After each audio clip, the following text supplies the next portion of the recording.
Point number 2 was controlling Kalonzo Musyoka. This is a long story, and I think I need to write a book about this.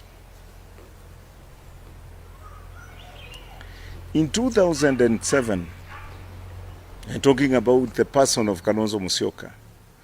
2007 was my first attempt to get into politics as an elected member of parliament. I stood in Kangundo constituency, and I used at that time, not Wiper, but ODM Kenya. ODM Kenya. When we got into the elections, Kalonzo was a presidential candidate. And if anything to do, my contribution in his campaign was over 70% in terms of everything. Even I had to pay single-handedly person the agents who represented Kalonzo in polling stations. And when I realized that he is going to lose, using my whole relationship with the president at that partner, by then, President Mwai Kibaki, I told him, you are going to lose.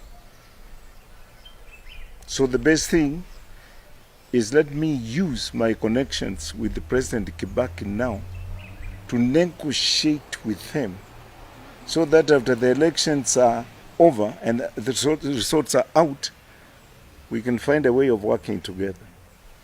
You know, God who created me being my witness, Kalonzo told me, go, and if anybody gets to know this, remember one thing, I've never seen you and talked to you. I went, I informed President Kibaki what I'm seeing and the way things could be at the end of the day. And Mzee Kibaki told me that is the way to endelea namna hiyo, tuanze kukaribiana. And then we started. Kalonzo can testify as a high witness the way I brought Joe Hamisi, Lucas Maitha, Professor Kaloki, and late Kasanga Mulwa into the negotiating table.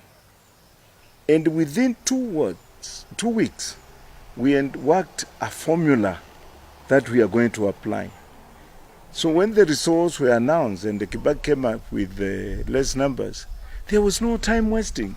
That you saw that coalition of working together was worked out in a very short time. And then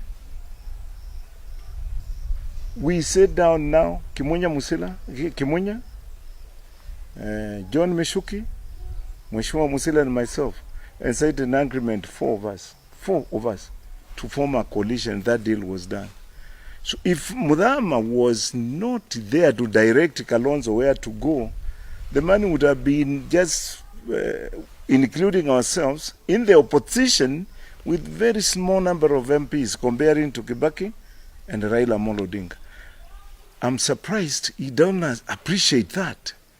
And if that is what he calls selling person, I leave it to Kenyans to determine and decide between me and Kalonzo Musyoka who has been selling and misusing the other person. He became the vice president.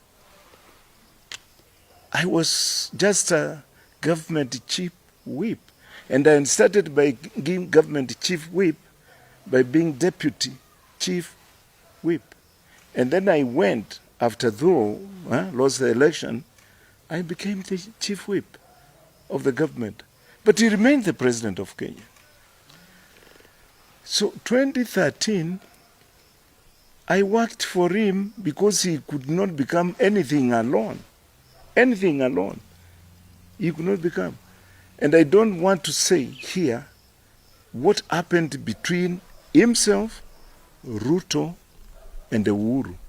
He knows and he is aware of the question that was asked to him by President Uhuru Kenyatta at that time, being a deputy prime minister, if I will raise and put that question to Kenyans, they will be surprised.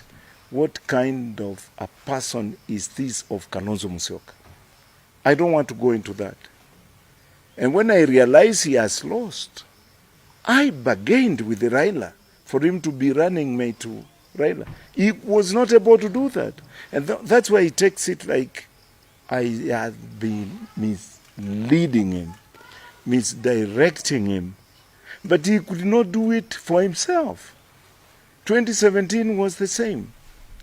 And now instead of appreciating, yes, Muthama worked on this, I was to be the deputy president now, he goes the other way around and starts criticizing and saying that he has been all that time sold and marketed to certain destinations.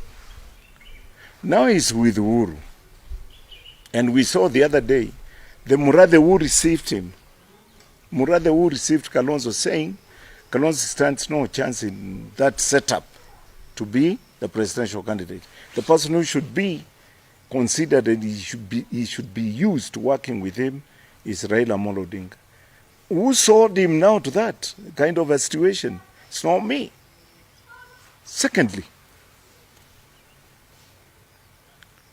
we saw the minority leader who comes from his party in county government of Nairobi, where Jubilee is involved and ODM is involved, and he pretends them to be partners. That fellow, Mr. Mbangula, was removed from being the minority leader in the county government of Nairobi, and yet he pretends to be in the coalition that brings ODM, Jubilee, and himself together, and his interests are protected there. So who sold him to that situation where today he is only scoring 0? In every attempt, everything he does, the answer is 0. Everything he does, the answer is 0. He should be courageous and stand as a politician and be firm and make his situation and the position he stand be understood by Kenyans. But not yes, no, no, yes, yes, no, no, yes, no, yes, no. You know, a situation where nobody will understand. He should leave me alone. I've supported him all those years. He had never supported me at any given time. And now, since I've realized with his leadership, we are not going far, and being a Kenyan who supported Raila, being a Kenyan who worked with Kibaki and supported Kibaki, being a Kenyan who supported Uhuru in 2002, a Kenyan who has got no inclinations when it comes to tribal arrangements, he should leave me now alone to feel free and then join whoever person I want to join. And currently, just to erase any doubts that could be there and where Muthama is standing, I'm standing with William Samoei Ruto. Us, a person whom I believe, with the support he is getting from Kenyans, that he stands to win the elections in this country. Why am I saying this? I've said it before, and I want to repeat it today, Sunday, that for the first time ever, Central Province have given an indication that they can vote for someone outside their own. What does that say? You know, without mincing words, Kikuyus are viewed as the firstborn of this family, Kenya. They are regarded as the firstborn child of this country, Kenya. And I believe that by that indication, and if that happens, there will be no tribalism in this country again. And for me now to show solidarity and show that I also understand the politics of this country, I had to read 2 signs and then say, I have to support my brothers and sisters and my in-laws from Central in taking this position that will result in killing and eliminating tribalism in this country. And that is why I decided to stand with